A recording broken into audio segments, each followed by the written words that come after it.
اچھا حافظ فیصل افضل شیخ صاحب، ابھی بات ہو رہی ہے حرام حلال کے حوالے سے، سجدوں کا بھی ذکر ہو رہا تھا۔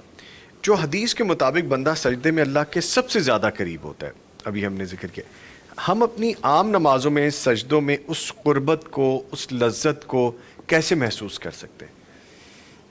سجدہ کس قدر اہم ہے اللہ کے قرب کے لیے، اس کا اندازہ دو تین باتیں اس کی تائید میں جی کرنا چاہوں گا۔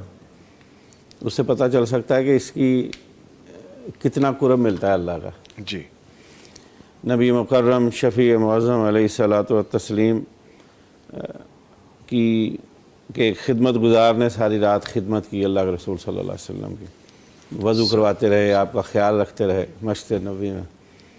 صبح اللہ کے رسول صلی اللہ علیہ وسلم نے اس خدمت کے بدلے میں اپنے اس خادم سے کہا، کیا چاہتے ہو، کیا مانگنا چاہتے ہو؟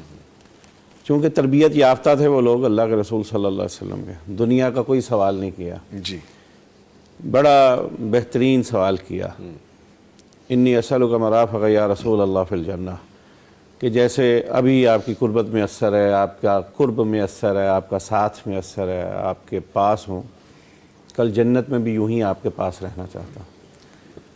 اللہ کے رسول صلی اللہ علیہ وسلم فرمایا، فَإِنِّي عَلَىٰ نَفْسِكَ بِكَثْرَةِ السُّجُودِ، سجدے بڑھا دو، اللہ کل جنت میں میرا قرب یوں ہی عطا فرما دیں۔ سبحان اللہ۔ اس سے یہ معلوم ہوتا ہے کہ سجدے کی کتنی اہمیت ہے۔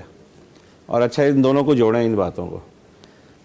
ہم سجدہ کرتے ہیں اللہ کے قرب کے لیے، لیکن اللہ نے اپنے محبوب کے قرب کے لیے بھی اپنی ذات کو سجدہ جو ہے لازم کرتے ہیں۔ اسی طرح قُلْ إِن كُنتُمْ تُحِبُّونَ اللَّهَ فَاتَّبِعُونِي يُحْبِبْكُمُ اللَّهُ۔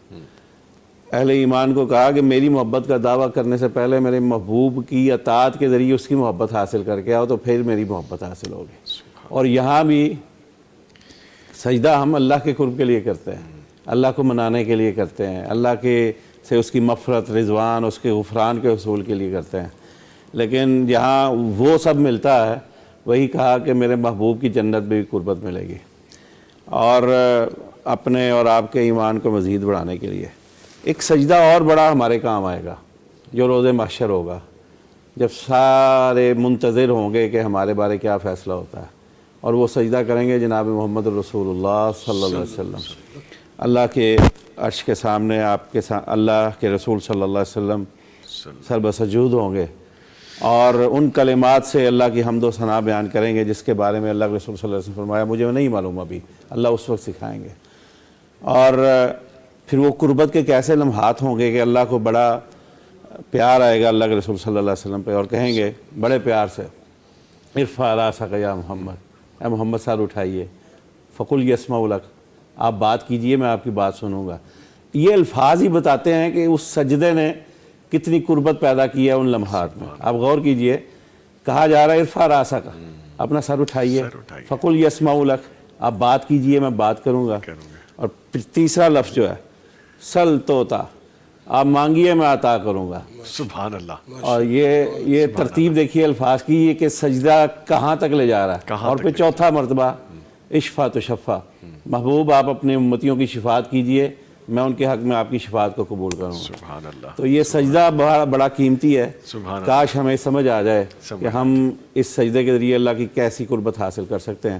اور یقیناً آپ اگر واقعی انہماک سے اور پورے خشوع و خضوع سے نماز پڑھتے ہوئے سجدہ کریں، یقیناً دل کی بہت سی باتیں ہیں جو انسان اپنے رب سے کر سکتا ہے، اپنے دکھڑے، اپنے دکھ، اپنی آزمائشیں، مصیبتیں اللہ سے شیئر کرتا ہے۔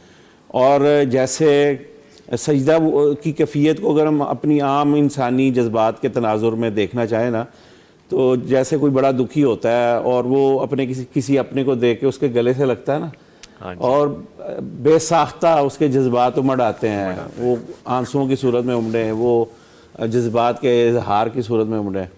تو میں یہ سمجھتا ہوں کہ بندے اور رب کی قربت میں یہ سجدہ اسی درجے میں ہے کہ جب اس کا دل اپنا سب کچھ باہر نکال دیتا ہے، اس کے جذبات امڑتے ہیں، اس کی آنکھیں چھلکتی ہیں، اور آنسوؤں کی صورت میں یا اظہار کی صورت میں اپنے رب کو کہتا ہے کہ میں یہ تیرے در کا فقیر